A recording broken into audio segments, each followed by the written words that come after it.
డబ్బులు లేక స్టార్ హోటల్లో పనిచేసిన స్టార్ హీరోయిన్. ఒకప్పుడు సౌత్ ఫిల్మ్ ఇండస్ట్రీలో స్టార్ హీరోయిన్ గా ఓ వెలుగు వెలిగిన నటి సమంతకు ఇప్పుడు అవకాశాలు కరువయ్యాయి. లాస్ట్ ఇయర్ లో వచ్చిన శాకుంతలం, ఖుషీ చిత్రాలు బాక్సాఫీస్ వద్ద బోల్తా కొట్టడంతో సమంత మరింత డిప్రెషన్ లోకి వెళ్ళింది. దీనికి తోడు ఆమెకి ఉన్న మయోసైటిస్ అనే వ్యాధి, మరోవైపు ఒంటరి జీవితం ఆమెను మరింత కుంగదీస్తున్నాయి. అయినా సరే నటి సమంత ఈ ఇబ్బందులను లెక్క చేయకుండా తన జీవితాన్ని లీడ్ చేస్తోంది.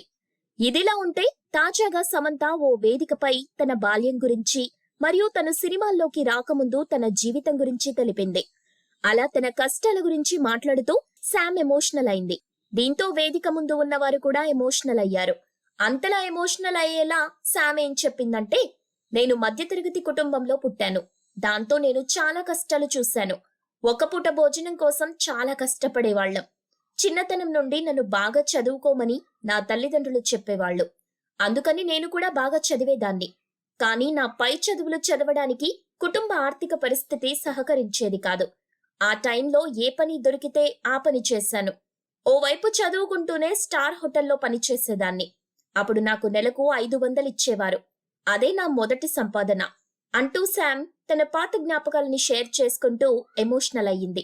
ప్రస్తుతం సమంత తన రోగానికి చికిత్స తీసుకుంటూ మరోవైపు సిటాడెల్ అనే హిందీ వెబ్ సిరీస్ లో నటిస్తోంది.